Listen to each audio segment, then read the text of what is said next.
ये योग गुरु बाबा रामदेव जी हैं और ये हमारी सुप्रीम कोर्ट है। योग गुरु बाबा रामदेव जी को अभी सुप्रीम कोर्ट ने बिल्कुल आप ये कहिए कि जी तोड़ के फटकार लगा दी।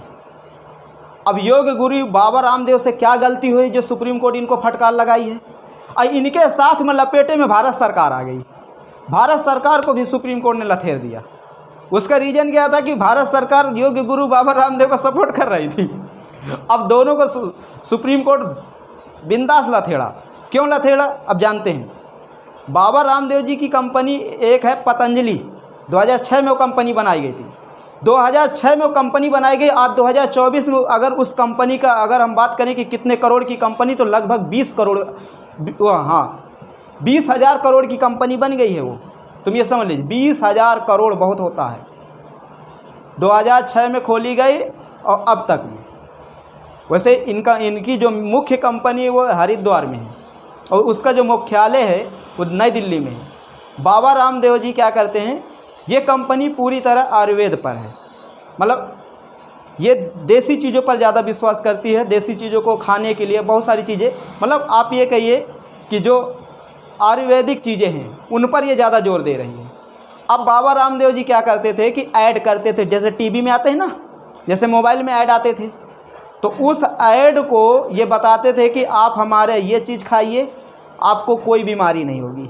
आप ये चीज़ खाइए, कोई बीमारी नहीं होगी। आप ये करिए, कोई बीमारी नहीं होगी। ये शुद्ध आयुर्वेदिक है।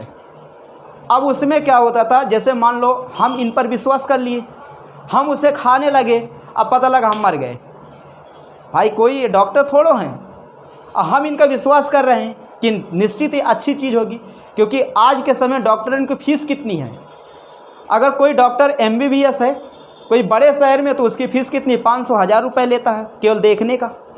छोटे अगर शहरों का वो डॉक्टर MBBS है तो उसकी फ़ीस कितनी, 100 रुपये 500 रुपये के बीच में है। और हर कोई चाहता है कि मुझे डॉक्टर के पास ना जाना पड़े, और डॉक्टर के पास ना जाना पड़े और कोई ऐसी चीज़ आ जाए कि मैं दवा सस्ती मुझे मिल जाए, आसानी से मिल जाए और मैं ठीक भी हो जाऊं। तो क्या ऐसा नामुमकिन है क्या? बताइए। मतलब हमें डॉक्टर के पास भी जाना ना पड़े और बड़ी हमारे पास बीमारी है, कोई हमें बता रहा है कि ये चीज़ खा लीजिए, ये चीज़ पी लीजिए, तो चलो मानते हैं 100 में 1 सही हो गया, लेकिन क्या 99 सही होंगे क्या? वो तो मर जाएंगे। भाई डॉक्टर की सलाह लेना ज़रूरी है कि नहीं? अब बाबा रामदेव जी यही करते थे।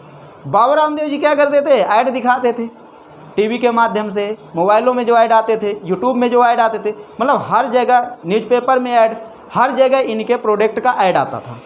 सुप्रीम कोर्ट 2022 में बाबा रामदेव जी से कही थी कि आप ये ऐड दिखाना बंद कर दीजिए, नहीं तो आपके मैं खिलाफ़ कार्रवाई करूँगी। लेकिन क्या हुआ कि बाबा रामदेव जी माने नहीं और ये ऐड दिखाते गए, पैसा कमाते गए, ऐड दिखाते गए, लोग इनकी चीज़ें यूज करते गए, पैसा कमाते गए और लोग मरते गए। उसी बीच में क्या हुआ कि अभी सुप्रीम कोर्ट ने सीधा क्या एक फैसला दिया और कह दिया खुले शब्दों में कि कोई भी पतंजलि कंपनी का ऐड बाबा रामदेव जी नहीं दिखाएंगे। ना तो किसी टीवी में, ना मोबाइल में, कहीं भी ऐड नहीं किया जाएगा। आपकी जो दवा है, अगर आपकी दवा में हकीकत में विश्वास है, तो जो डॉक्टर हैं MBBS लेवल के, जो और हाई लेवल के डॉक्टर हैं, वो अगर लिख रहे हैं तो ठीक है और नहीं लिख रहे हैं तो ठीक है। लेकिन आप ऐड दिखा करके आप अपनी दवा का प्रचार नहीं कर सकते, आप अपनी दवा बेच नहीं सकते। और ये बात मैं आपको बता दूं, ये बात सत्य है कि हम मेडिसिन का प्रचार नहीं कर सकते।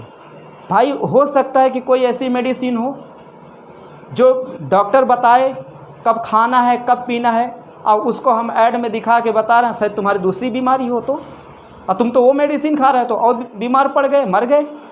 तो डॉक्टर की सलाह लेनी ज़रूरी है कि नहीं? क्योंकि आजकल पता नहीं कितनी बीमारियां नई नई जन्म ले रही हैं और ये लोग ऐड दिखा रहे थे। तो सुप्रीम कोर्ट ने फैसला ठीक लिया और बहुत सारी ऐसी जर्निक कंपनियां भी हैं, उन पर भी बैन लगाना चाहिए।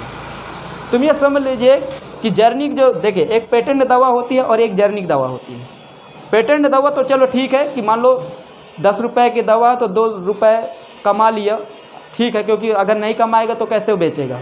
लेकिन जो जर्निक दवा है ना, अगर वो दवा 10 रुपये की है तो वही जर्निक दवा को मार्केट में कितने रुपए की बेचा जाएगा? 100 रुपये की बेचा जाएगा।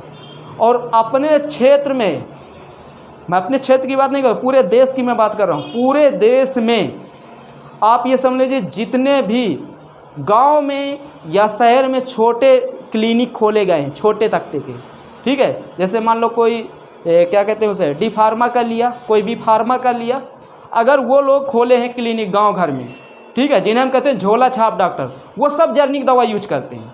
और उनकी दवा अगर आप 1 साल बंद के खा लो तो मैं गारंटी के साथ कहता हूँ तुम्हारी किडनी, तुम्हारा लीवर सब फेल हो जाएगा और वो उनकी बिल्डिंग चमचमाने लगेगी। तो कहीं ना कहीं जेनेरिक दवा काफ़ी ज़्यादा नुकसान करती है और इसीलिए भारत सरकार या हमारी सुप्रीम कोर्ट कोई भी किसी भी प्रकार की कोई भी मेडिसिन का प्रचार करने के लिए इजाज़त नहीं देती।